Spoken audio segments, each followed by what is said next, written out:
Tonight, only on Fox, a hair-raising question. If you could find out now whether you're going to be bald when you get older, would you want to know? A new DNA test can now predict your likelihood of going bald, while you can still do something about it, like using the products to combat baldness. Here's the question for men and women. Would you take that test? Would you want to take Eric Noyes thinks he would do it. Yeah, I probably would. Why? Just because I like having hair, for one. 17-year-old Chase probably wouldn't do it. Oh well. You don't care? Whatever happens. 19-year-old Matt? I think I'd want to know. That way I could just prepare myself. Preparing to be bald? Something 25-year-old David Tyler doesn't ever want to do. He says he's going to put up a fight. I have a full head of hair now, and I want to see that it stays that way. Earlier this month, Straight ahead. Tyler visited Scottsdale dermatologist Shelly Friedman for a DNA test. I'm going to go inside, and I'm just going to... How is this going to help Tyler fight the genetics that predispose him to baldness? I have some hair loss on my mother's side. Besides the family traits that worry him, Tyler's noticed more receding hairlines on his friends.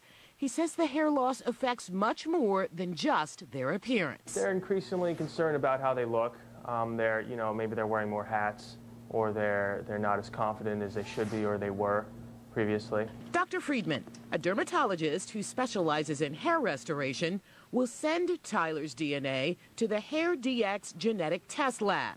Then in 6 weeks, results of the screening test predicting Tyler's future hair loss. And will tell us either you have a 60% chance of going bald by 40, or you have an 85% chance of not going bald by 40. Dr. Friedman says test results can be a call to action if results say you will likely go bald. Take this 18-year-old man. He has a thick, curly mop of hair, but... We did the DNA test, and the DNA test came back that he has a 60% chance of going bald by 40.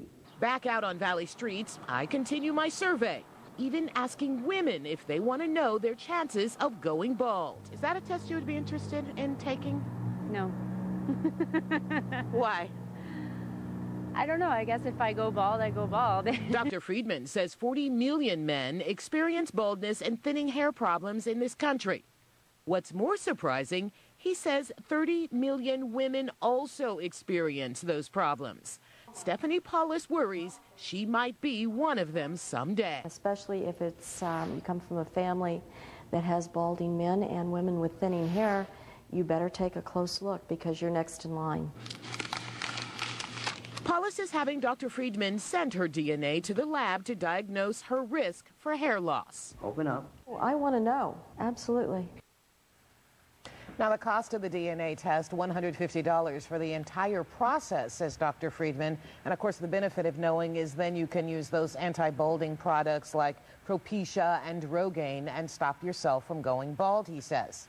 Interested? Intrigued? You can go to our website, myfoxphoenix.com. We'll tell you more about the new DNA test.